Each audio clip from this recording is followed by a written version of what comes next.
നമ്മളിപ്പോൾ എന്തിനാണ് ഈ ഫോണിൽ കണ്ടത് ഡിലീറ്റ് ആക്കണതും, അല്ലെങ്കിൽ ആരോടും പറയല്ലേ എന്ന് പറയണതും, അല്ലെങ്കിൽ വേറെന്തെങ്കിലും തരത്തിൽ ഡോർ അടച്ച് ക്ലോസ് ചെയ്യുന്നതൊക്കെ എന്തിനാ? കാണാതിരിക്കാൻ. ആര് കാണാതിരിക്കാനാണ് ചെയ്യണത്?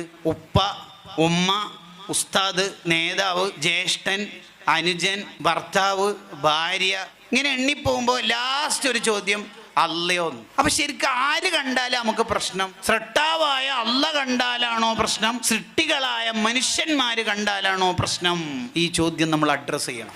അതിനെ വേറൊരു ഭാഷയിൽ പറഞ്ഞാൽ, നമ്മൾ ഫോണില് ഒരു തെറ്റ് കണ്ടുകൊണ്ടിരിക്കുന്നു, പെട്ടെന്ന് നമ്മുടെ നാട്ടിലുള്ള ഉസ്താദ്, നമ്മുടെ നാട്ടിലെ ഖത്തീബ് ഉസ്താദ് വന്നു, ഉടനെ ഓഫ് ചെയ്യും. അല്ലെങ്കിൽ നമ്മുടെ ഉമ്മാമ വന്നു, ഓഫ് ചെയ്യും. ഉപ്പാപ്പ വന്നു, ഓഫ് ചെയ്യും. വലിയോരൊക്കെ അടുക്കട്ടെ, നമ്മുടെ ജ്യേഷ്ഠന്റെ ഒരു മോളുണ്ട്, ഫാത്തിമ ഹിബ, വയസ്സാകെ 4 ആയിട്ടുള്ളൂ. ഓടി വന്ന് നമ്മളെ മടിയിലിരുന്നാൽ ഓഫ് ചെയ്യോ?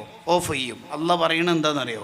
ലാ തജ്അൽനി അഹ്വനൻ നാളിരീൻ, നിങ്ങളെ നോക്കുന്നവരിൽ നിങ്ങൾ എന്നെ ഏറ്റവും ലോക്കലാക്കല്ലേ എന്ന് പറഞ്ഞാൽ, ബാക്കി ആര് നോക്കിയാലും കണ്ടാലും നിങ്ങൾ ഓഫ് ചെയ്യുന്നുണ്ട്, തെറ്റ് നിർത്തുന്നുണ്ട്. ഞാൻ നോക്കുമ്പോൾ എന്താ നിർത്താത്തത്? മലയാളം, നാട്ടിലെ ഉസ്താദിന്റെ വിലയും ഉപ്പാപ്പന്റെ ഉമ്മാമ്മന്റെ വിലയൊന്നും എനിക്ക് തന്നിട്ടില്ലെങ്കിലും ഫാത്തിമ ഹിബന്റെ വിലയെങ്കിലും വയസ്സ് 4 എനിക്ക് തരുമോ? അള്ളാന്റെ ചോദ്യം. ഏതല്ല? നമ്മൾ ഉമ്മാന്റെ ഗർഭാശയത്തിലുള്ള കാലം മുതൽ ഫുഡ് തരാൻ തുടങ്ങി അല്ലാ. ഈ ചോദ്യത്തിന് നമ്മളൊന്ന് ഉത്തരം കണ്ടെത്തി നോക്കിയേ.